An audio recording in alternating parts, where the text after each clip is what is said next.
Cambridge Ielts 2 by the University of Cambridge Local Examination Syndicate. Published by Cambridge University Press, 2000. This recording is copyright. Cassette 2, Side 1. Test 3. You will hear a number of different recordings, and you will have to answer questions on what you hear. There will be time for you to read the instructions and questions, and you will have a chance to check your work. All the recordings will be played once only. The test is in 4 sections. Write all your answers in the listening question booklet. At the end of the test, you will be given 10 minutes to transfer your answers to an answer sheet. Now turn to Section 1.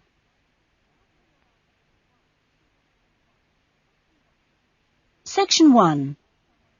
You will hear someone being asked their opinion of a new television station. First, you have some time to look at questions 1 to 4.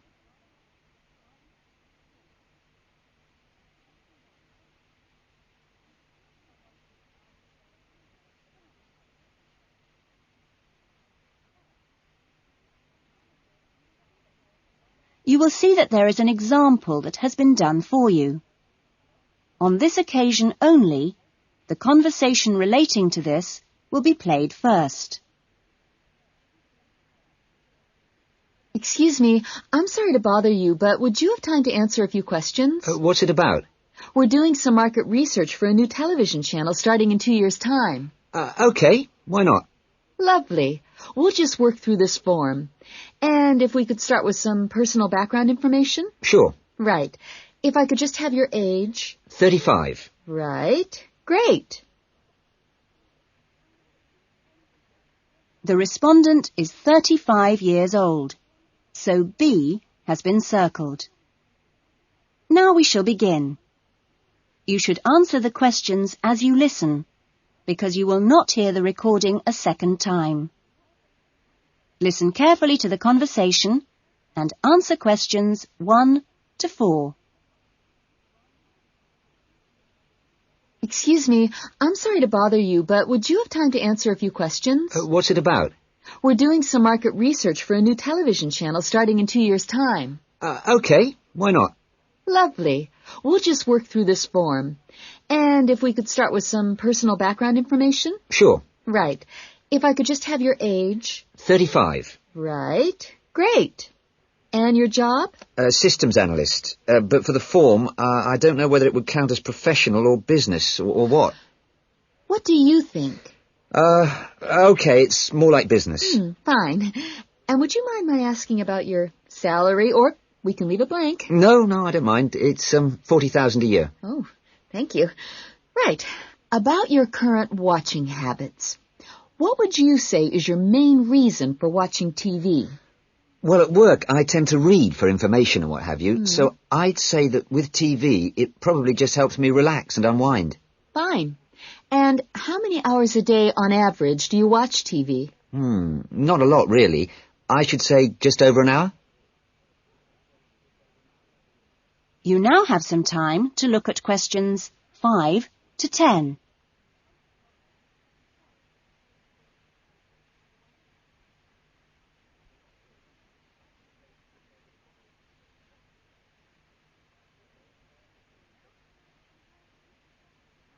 Now listen carefully and answer questions 5 to 10. So what are the 2 main times of the day that you watch TV? Well, a little around breakfast time, and then it tends to be really late, 11 or even midnight, when I finish work. And what sort of programs do you go for? Some news bulletins, but I also really like to put my feet up with some of the old comedy shows. Fine. And turning to the new channel, which type of programs would you like to see more of? Well, I certainly don't think we need any more factual programs like news and documentaries. I think we need more about things like local information, providing a service for the community. And in the same vein, perhaps more for younger viewers. Good quality stuff. Uh-huh. And if you had to give the new director some specific advice when they set up the channel, what advice would you give them? I think I'd advise them to pay a lot of attention to the quality of the actual broadcast. You know, the sound system. People are very fussy these days about that. And in general, I think they ought to do lots more of these kinds of interview, you know, talking with their potential customers. Oh, I'm glad you think it's valuable. Certainly, yeah. Good. Okay. This will be a commercial channel, of course, but how often do you think it is tolerable to have adverts? Well, out of that list, I'd say every quarter of an hour. I don't think we can complain about that, as long as they don't last for 10 minutes each time. Quite. And would you be willing to attend any of our special promotions for the new channel? Yes, yeah, I'd be very happy to, as long as they're held here in my area. Okay, I'll make a note of that. And finally, may we put you on our mailing list? Well, I prefer not, except for the information about the promotion you mentioned. Can I have your name and address? Of course. Here's my card. Oh, lovely. And thank you very much for your time, and we look forward to seeing you. Yes, indeed. Thanks. That is the end of section 1. You will now have half a minute to check your answers.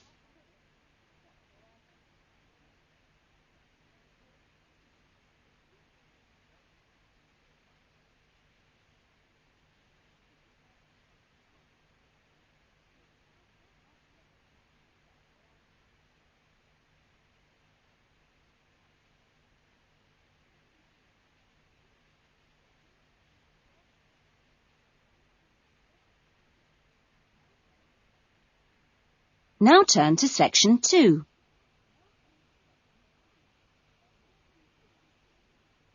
Section 2. You will hear a student welfare officer talking to a small group of students just before the beginning of term. First, you have some time to look at questions 11 to 16.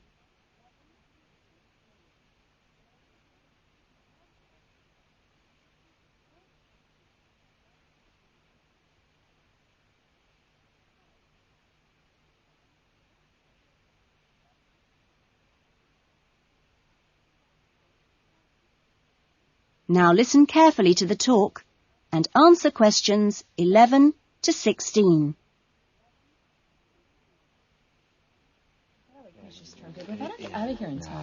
Okay. Well, good morning, everybody. My name's Elizabeth Reed, and I'm your Assistant Welfare Officer. What I'd like to do now is tell you a little more about some of the social facilities available on the campus, and also to tell you something about what the town has to offer.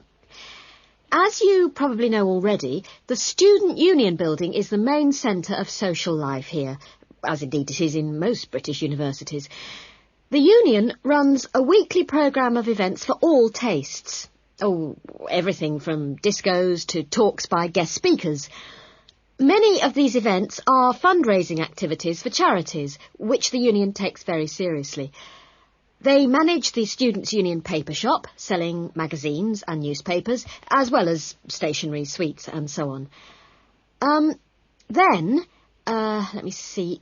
There's the ticket shop, where you can get some very good deals on, well, for example, coaches to London, or inexpensive charter flights. As cheap as you'll get anywhere, people say. Or tickets for big pop groups playing here or at other venues all over the country. Or plays in London. Oh, and we mustn't forget the Union cafeteria and the big new diner. Yes, did you have a question? Yeah, does the Union also provide help with any problems? I mean, advice on financial problems, for example. Or does the university provide that? Yes, the Union run their own advice service, offering help with financial matters, such as grants.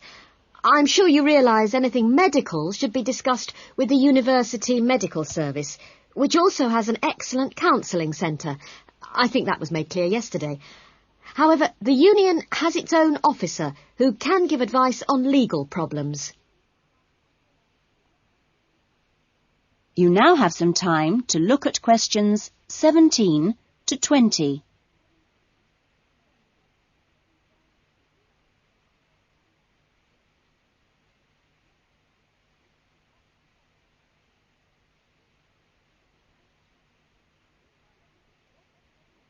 Now listen to the rest of the talk and answer questions 17 to 20.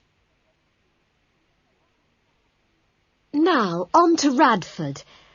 For a town of its size, Radford has some unusually good leisure and community facilities and has quite a good shopping centre with an interesting range of shops. As you go into Radford, there's a new, well, quite new, Olympic-sized swimming pool. That's on the outskirts at a place called Renton.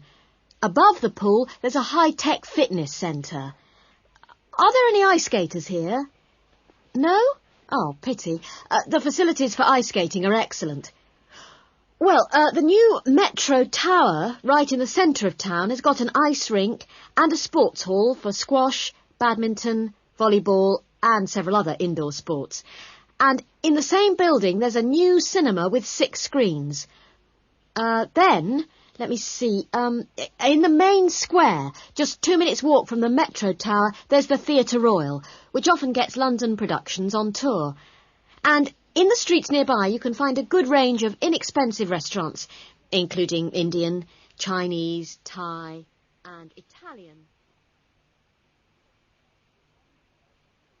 That is the end of section 2. You will now have half a minute to check your answers.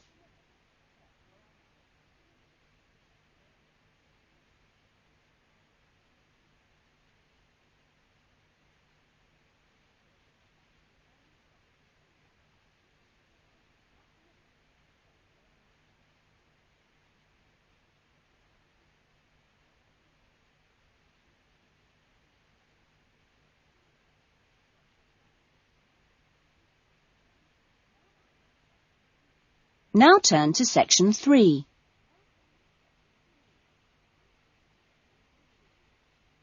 Section 3. You will hear a tutor, Dr. Simon, talking to some of his students about writing a dissertation. First, you have some time to look at questions 21 to 26.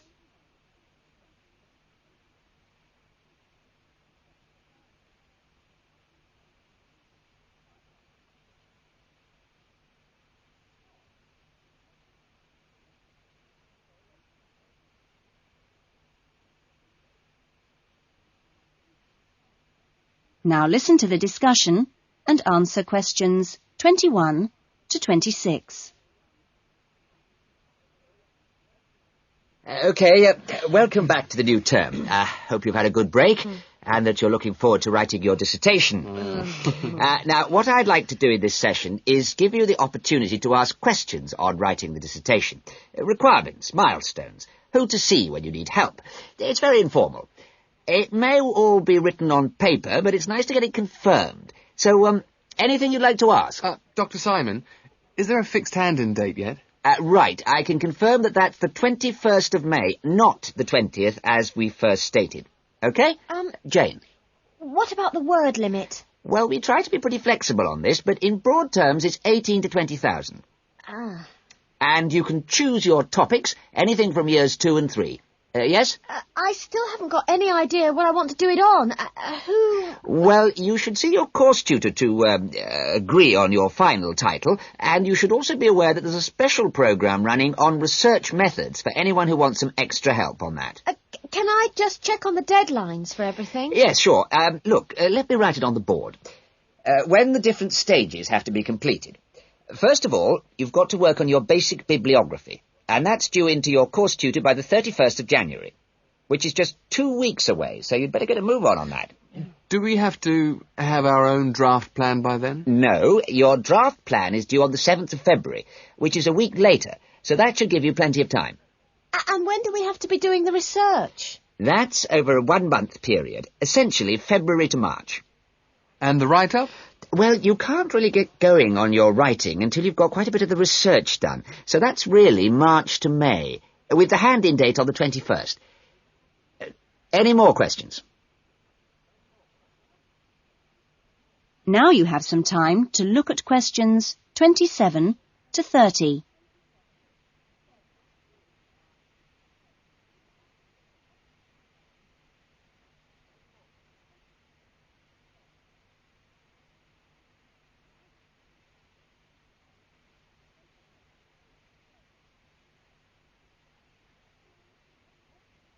Now listen to the rest of the discussion and answer questions 27 to 30. Well, sir, just some advice, really. It's about computers. Would you advise us to buy one? What can I say, Andy? I know it's a massive expense, but I really feel it would be of great benefit. You can always look in the student union adverts for second-hand ones. Yes? I've been looking at some of last year's dissertations. Oh, is that a good idea, sir? I heard... Well, I don't think you should read them in detail too early, or you might end up taking more of their ideas than you realise. But yes, it really is the best guide you can have to the expectations of what's expected when you write a dissertation. Sorry, Jane, I interrupted you. That's okay. It's just that they did a lot of research using questionnaires. Is that a good idea? I think questionnaires are very good at telling you how people fill in questionnaires. But to be frank, they tell you very little else. Avoid them. About interviews, is it okay if we interview you? The tutors? I don't see why not. They don't have any special contribution to make, but you can if you want. There's a whole section on this issue in the research guide. I'm afraid it's slightly out of date, and you're probably better talking to the tutor on the research methods course. But you might find it useful to start there. Okay. Thanks. Okay, well, great. I hope that sorted a few things out. You can always come and see me or drop me a note if you've got any more queries. Right. Fine. Okay, thanks. That is the end of section 3. You will now have half a minute to check your answers.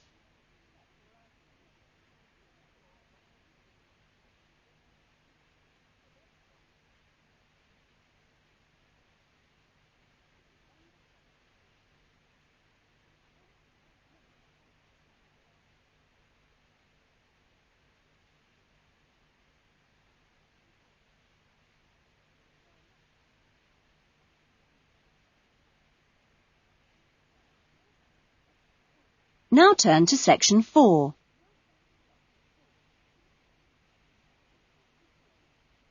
Section 4. You will hear a lecture about the lack of rainfall in Australia. First, you have some time to look at questions 31 to 40.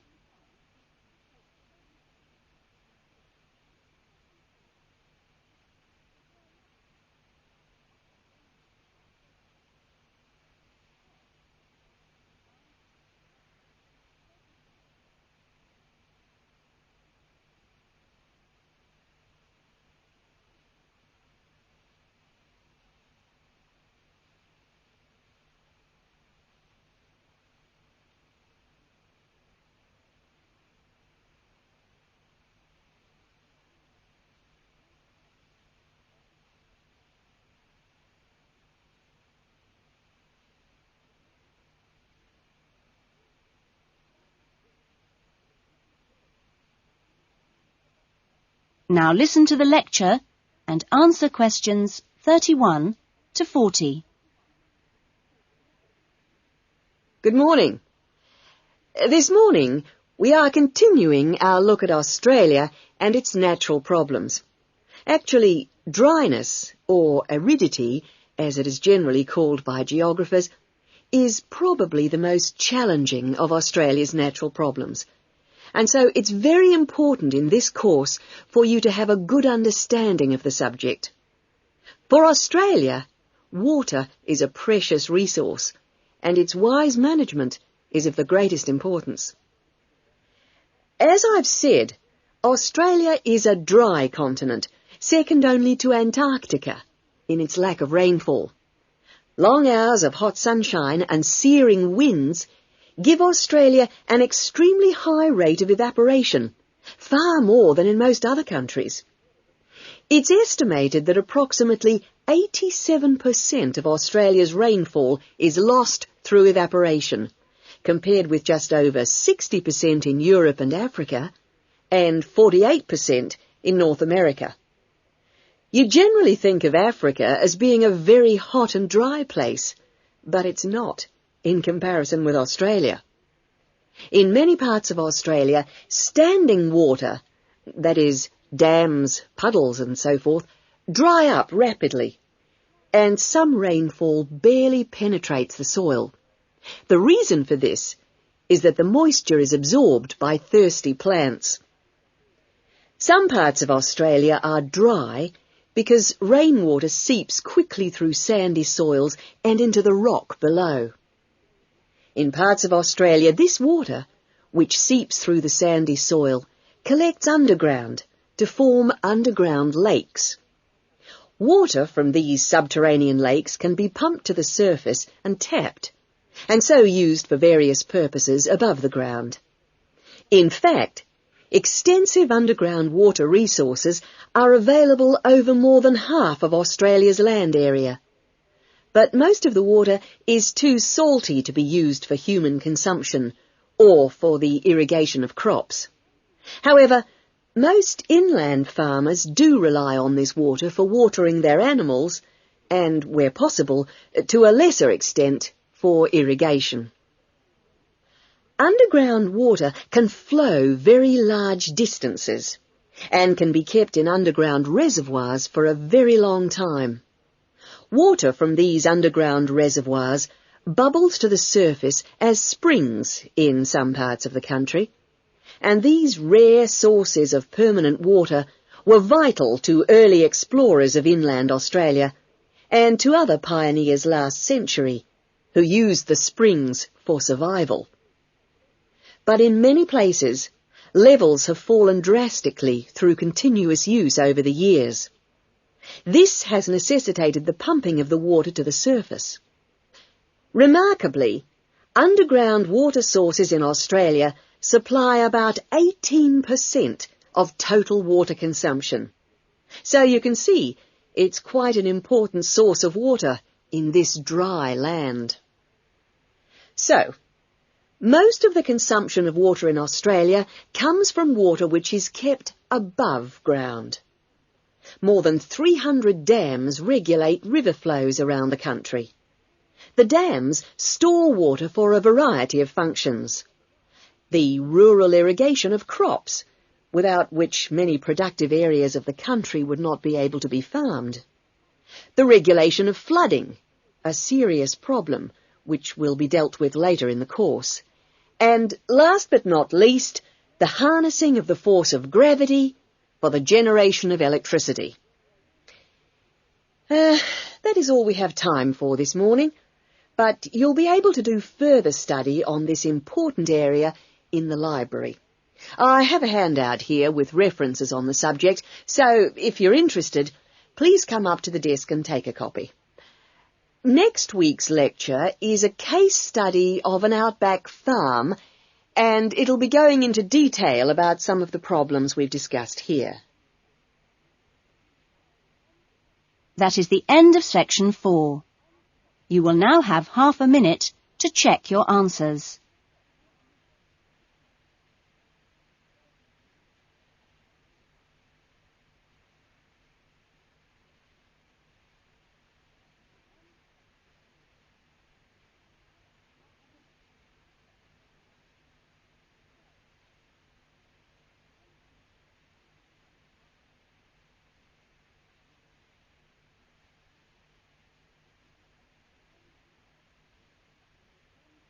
That is the end of the listening test.